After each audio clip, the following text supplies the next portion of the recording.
G'uzor tumanida Zangiota kelib qo'ylar boqqan ekan. Bular ma'lumotlar haqida eshitgandan keyin kelib, qayerlarda o'zi qo'ylar boqqan Zangiota, Toshkentdan kelib, shunday olim odam deb qidirib keldi va bu manzilni topdim. Bu G'uzor tumanining Cho'michli qishlog'i. Shunday. Domla, bu qanday ma'lumotlar bor Zangiota haqida? Avvalambor assalomu alaykum hurmatli vatandoshlar. Mana Akmaljon Farg'ona viloyatidan kelib shu qadimiy qishloqlar haqida hujjatli film qilaman deb niyat qilgan ekan. Mana shu hozir shu masalada yuribdi. Aziz O'zbekiston xalqi, mana Zangiota degan hozir bizlar ramziy ma'nodagi Zangiotaning qabrlarida turibmiz. Mana ramziy ma'noda bu yerga qabr qilingan. Asosan Zangiotaning o'zlari hamma biladi, butun o'zbek xalqi biladi, musulmon ahli biladi. U kishining asosiy qabrlari Toshkentda, Zangiota tumanida. U kishini ham bir necha marta borib ziyorat qilishga to'g'ri kelgan, ziyorat qilganmiz. U kishi asli Toshkent viloyatidan bu yerlarga mol boqib kelgan. Mol boqib kelgan va shu mollarni cho'ponlik qilgan. U kishi endi karomatgo'y sohiblari bo'ladi.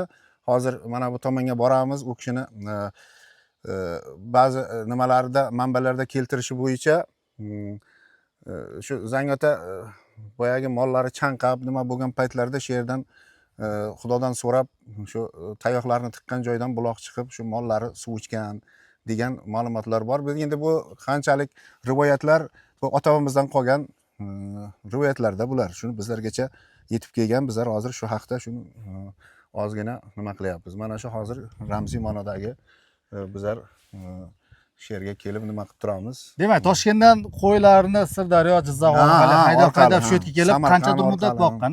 Oymi, yilmi ma'lumot bormi? Yo'q, endi u kishini endi yillab boqqan deyishadi. Sovuq tusha boshlagandan keyin yana Toshkent tarafga qaytib ketgan, yana bahor oylarida haydab kelavergan, keyin bu yerlarda endi juda yaylov bo'lgan bu yerlar. Mana hozir ko'rinib turibdi. Hozir keyingi syomkalarga agar nima qiladigan bo'lsangiz, mana qirlarni ko'rasiz, daryolarni ko'rasiz. Ular to'xtamay qo'yaveramiz. U yerda turib alohida gapiraveramiz. Men haqida faqat Zangiota. Shu ko'rinadi, o'zi hammasi aniq bo'ladi. Shu yaylov bo'lganligi uchun bu yerlarga juda katta yaylov bo'lganda, bu atroflar aholi yashamagan bu paytlarda. O'shaning uchun shu yerga kelib mol boqib, bemalol mollarini o'tlatib ketgan. Bu ziyoratga qachon bunaqa chiroyli qilib qilingan, ta'mirlanib? 2007-yili ta'mirlandi. 2007-yili mana shu maqbara qilib ta'minlandi. Xalq tomonidan. Xalq tomonidan, hashar yo'li bilan. Keyin bir ulug' hoji bobolarimiz bor edi, Shahar bobo Jo'rayev degan, o'sha insonni boshchiligida mana shu maqbara bunyod qilingan, keyin qilib bergan. Bu yerda avval bormi o'zi qabr joylari? Ha, qabr joylarining ustidan qurilgan. Mana maqbara shu qabr joylarini ramziy ma'nodagi. Bu yerga u kishi mol boqib kelganlarida aslida chepkanlarini tashlab ketgan. Chepkan degani tuya junidan qilingan plash.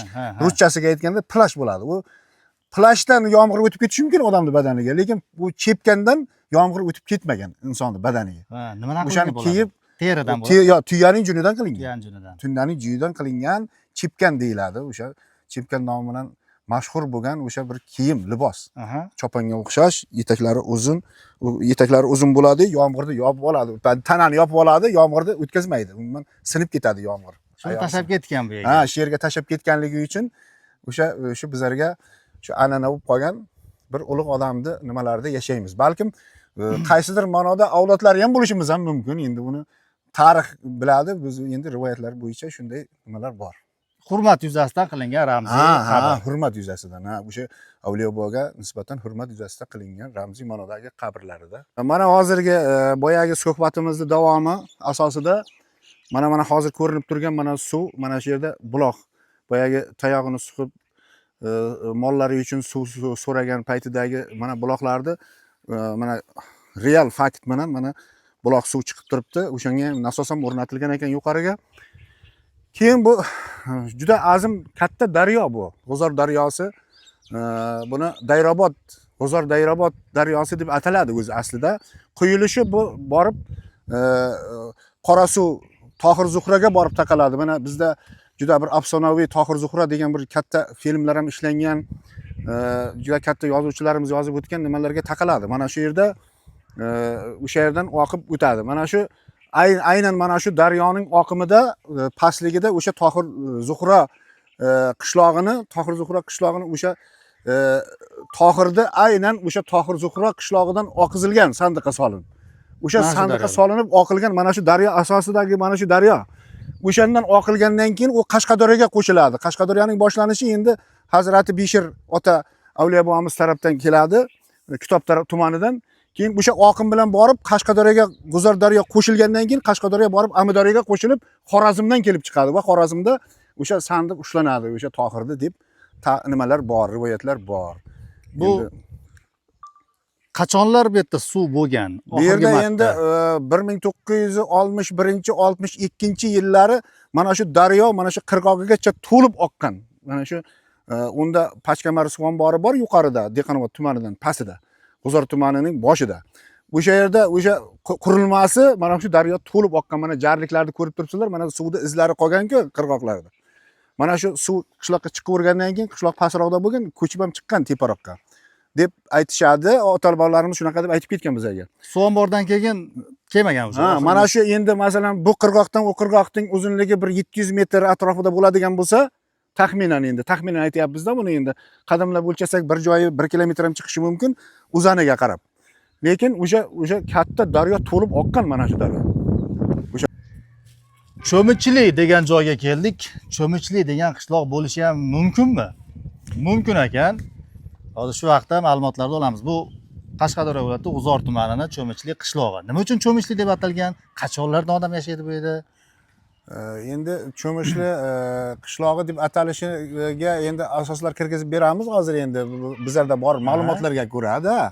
Lekin aynan qachon paydo bo'lganligida haqida ma'lumot yo'q. Real ma'lumot yo'q. Taxminan endi 1100 yillar oldin shu Qo'ng'irot urug'iga yotadi bu Cho'michli qishlog'i. Qo'ng'irot urug'ini ikkita ayollar Mahmadqul Bey degan nimasi bo'lgan, bey bo'lgan, endi boyi bo'lgan, juda katta nima oti bo'lgan. U kishining qo'ng'ir oti bo'lgan.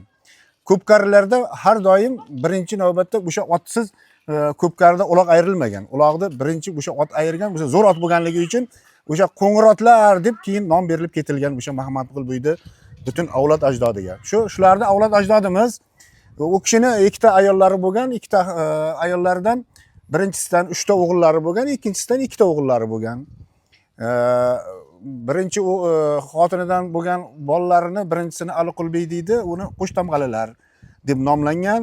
Ikkinchisini Joniqul Bey deydi, u kishini Oqtamg'alilar deyiladi.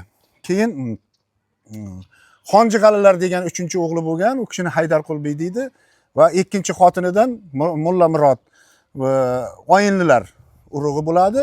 Keyin 5-o'g'illari u kishini Jiyanqul Bey, u kishini Tortuvlilar deb shunaqa nima berilgan, ta'rif berilgan. O'shalardan bizlar kelib chiqqanmiz deb o'zimizcha nima qilib yuramiz. Keyin o'sha ikkinchi o'g'illar, birinchi xotinning ikkinchi o'g'illari Joniqul Beyning o'sha Oqtamg'alilardan Cho'michli degan o'g'illari bo'lgan. U kishini 9 ta o'g'li bo'lgan bo'lsa, o'shandan bittasini Cho'michli deb nomlagan ismini. O'sha ismlari, o'sha kishining ismlari bo'ladi. Shundan mana shu joylarda yashab o'tganligi uchun o'sha ismlariga qolib ketgan, nom berilgan degan taxminlar bor. Endi uni 1100 yil o'sha qo'ng'irotlarning kelishiga 1100 yil bo'lgan bo'lsa, o'shandan beri bizlargacha yetib kelayotgan o'sha og'zaki yetib kelayotgan ma'lumotlar bular hammasi. Cho'michli yana qayerlarda uchraydi? Cho'michli qishlog'i juda ko'p joylarda uchraydi. Masalan, bizlar bilganimizcha hozir boyagi internet ma'lumotlaridan undan bundan bilsak, Samarqand tumanini, Pastorg'om tumani bor. Samarqand viloyatining Pastorg'om tumanida 2 ta Cho'michli qishlog'i bor ekan. Hozir Yakkabog' tumani, Qashqadaryoning Yakkabog' tumanida bitta Cho'michli qishlog'i bor. Aynan o'sha rayonning markazi hisoblanadi tumanda. Keyin G'uzorda bizlarda mana Cho'michli qishlog'i bor. Keyin Dehqonobod taraflarida bor. Mana Qashqadaryoning Dehqonobod tumanlarida ham Cho'michli qishloqlari bor. Bizlar bilan ular qanaqadir bir qarindosh urug'chiligi ham bo'lgan shu paytgacha, bir 70 yil, 80 yil bo'ldi. Endi sal uzilish bo'lgan, lekin o'shangacha o'sha qarindosh urug'chiligimiz bor. O'sha yerda ham boyagi nima amaklarimiz yashaydi o'sha tomonlarda ham. Keyin mana Dehqonobod tumanining o'sha Qizilcha degan 1-May degan qishloqlari bor.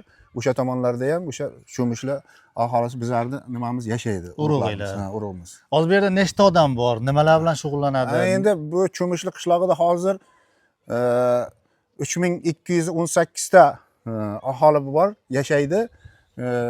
Shundan 660 ga yaqin xo'jalik. Oilaning ichida shuncha 3218 ta inson yashaydi. Nima? Nechta maktab, nechta bog'cha bor bu yerda? Bu qishloqda ikkita maktab bor. Ikkita o'rta ta'lim maktabi bor. Birinchisi bittasi mana ko'rib turganimiz mana shu 26-sonli Cho'mishli qishlog'ida, ikkinchisi Zangibo'g'o qishlog'ida boya borib nima olgan Zangibo'g'o qishlog'ini 76-sonli maktab. Nima? Keyin endi bu qishloqlarda ham endi bir o'zining qaysidir ma'nodagi xislatlari bor. Endi bir qaysi nimalarni aytib chiqishimiz kerak. Borini gapirishimiz kerak-da realni. Shu qishloqda o'zidan mana shu hozir aytib o'tilgan shu 600 ga yaqin xo'jalik, hali bizlar 400 ta xo'jalik bo'lgan paytlarda hisob kitob qilganimizda 70 dan ortiq oliy ma'lumotli shifokor chiqqan mana shu qishloqdan. Hozir sanasangiz 70 dan ortiq oliy ma'lumotli shifokorlar qishlog'i desak ham bo'ladi. Bizlar tumonda bemalol maqtanib yursak bo'ladigan darajada. Keyin hozir 4 ta fan nomzodi, bu yerda fizika fanlari mana Bozor Choriyev degan bir akaxonimiz bo'lardi. U odam juda buyuk olimlardan biri, fizika fanlari doktori, professor, atom yadrosi bo'yicha o'sha doktorlik dissertatsiyasini yoqlagan odam bo'lgan. Undan keyin mana hozir ularni izdoshlari, shogirdlari yetishib kelyapti. Mana shu yana 4 ta professor, doktor chiqdi mana qishlog'imizdan. Biz bundan juda minnatdormiz, xursandmiz. Qishloq ahli Yoshlar yutug'idan xursand bo'lasizlar. Sevinib gapirib yuramizda endi o'shalarni. Hozir oliy ta'limda ko'rsatish qanaqa bu qishloqda? Bu qishloqda endi taxminan men o'zim bilganim G'uzor tumaniga borib o'sha bolalar, mana o'quvchi bolalar repetir qatnaydi-yu, shuning bir 70% oliy ta'lim nimalariga kiradi, o'qish joylariga kirib ketadi. Bizlar hozir bizlarda o'qishga juda tashna xalqimiz. Aynan mana shu qishloq, keyin mana qo'shni qishlog'imiz Sovboq qishlog'i bor. Mana bu qishloqlarda, keyin mana Kerayat qishloqlari, hamma o'sha qo'shni qishloqlar umuman G'uzor tumanida o'qishga juda bolalarimiz tashna. Shu oliy ma'lumotli bo'lmasak, bizlarning bir tomonimiz kamayib qolgandek bo'ladi. Shunaqa nimalarimiz bor. Siz tinchmisiz? Sog'lig'ingiz yaxshimi?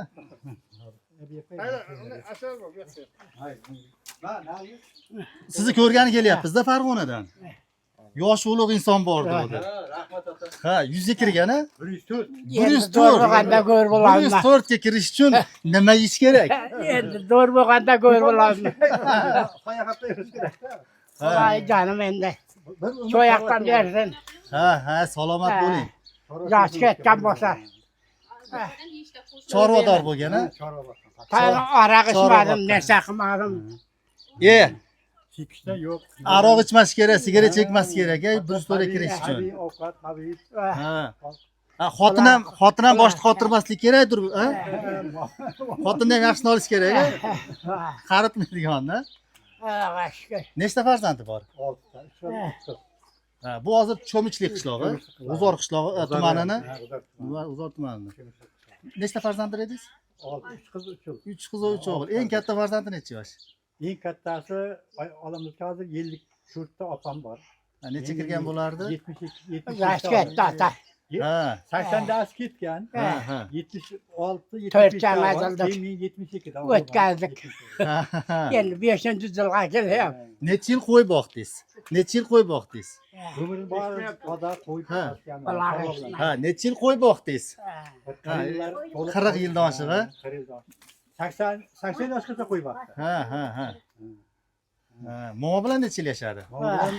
11-yilgacha 60 yil yashagandir. 70 yil yashadi. 60 yil. Momo yaxshi bo'lgan ekanda. Namoz bor, namoz.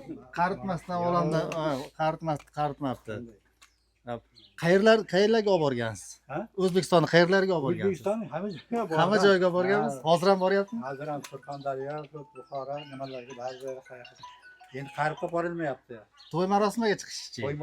To'ylarga ham endi bir 3 yil bo'ldi chiqmay qolgan. Chiqmay qoldi. Chiqdik bolalar, nevalar to'ylariga. Ha. Shundan buyog'i endi kelin olsa kelinlarga chiqadi. qishloqqa endi mahallaga oyoq qiynalib qoladi-da baribir. Uzoq yurolmaydi. Ha. Lekin tetik bobo. Ertaga, ay, 104 yoshda hozir ko'ryapsan. juda qiyin. Qaruv yaxshi-da baribir, farzandlari yaxshi qaraydi. Oila yaxshi bo'lgan. Hozir havoda yurgan qo'yda. Cho'llarda Aroq ichib ko'rganim yo'q. Tani og'zim og'anim yo'q. Sigaret, Shuncha og'anim yo'q og'zimga. Aroq sapsin. Tishi bizdan bo'ladi. tishi ham to'la. Tishlaringizni ko'rsatingchi, tishlaringiz. Yo'q, xabar. Ketyapti. Ha, ha. 100 yoshgacha Qora 100 yoshgacha bor edi. tish. Tish bitta tish qolgan. ketadi-da. Issiq yesang sovuq yema, sovuq yesang tishni taom qilasan. Ha, ha. Tanlaydi o'lib. Tanlaydi deydi. Bir aytingchi, nasihat qilsinchi yoshlarga. Nima nasihat qilasiz deyinchi? Ha, qarang. Duo bering yoshlarga, duo bering. Yo'q, nasihat. Nasihat qiling, qanday yashash kerak, nima oilada qanday bo'lish kerak, nasihat qiling bir. Nasihat qilib gapiring. Nasihat qilib gapiring, yoshlarga. Nasihat. Ha. Ro'zlarni yaxshi ishlatib, yaxshi oilada yaxshi bo'lish. Ro'zg'orda qanday yaxshi yashash uchun nima qilish kerak? Yoshlarga nasihat qiling deyapti. Tinch yashash kerak, janjal kam bo'lish kerak. Eshitmadi menimcha. Yo'q, Ha, eshitmadi. faqat quloq ketgan. Ha, ha. Bir duo bering desa aytadi amma. Ha, mayli. Bir Duo. yaxshi duo qiling. Sağ selamet olun. Ceket periniz behuvan, mallagardan var, kullasın. Hoca kadar yoldaşınız olsun. Hammeleriniz, devletleriniz var olsun. Nana tutun bandı var, oluk olsun. Mertebeniz belent olsun. Cigana yakışık akıdın. Selamlar yoldaşınız olup. Hammelerimizin paşamızın planları olup, evreli ağzılı olup. Hozardın katteleri beri sahtalamak olup. Hammasi duayı bo'ladi. Bola chaqasini yo'q. Mamlakatimiz tinch bo'lsin. Allohu akbar. Hammamizga nasib qilsin. Dadamiz, onamiz 100ga, 100ga kirganda bu otaxonga o'xshab, o'zim otaxonsiz o'g'li bo'lsizlar.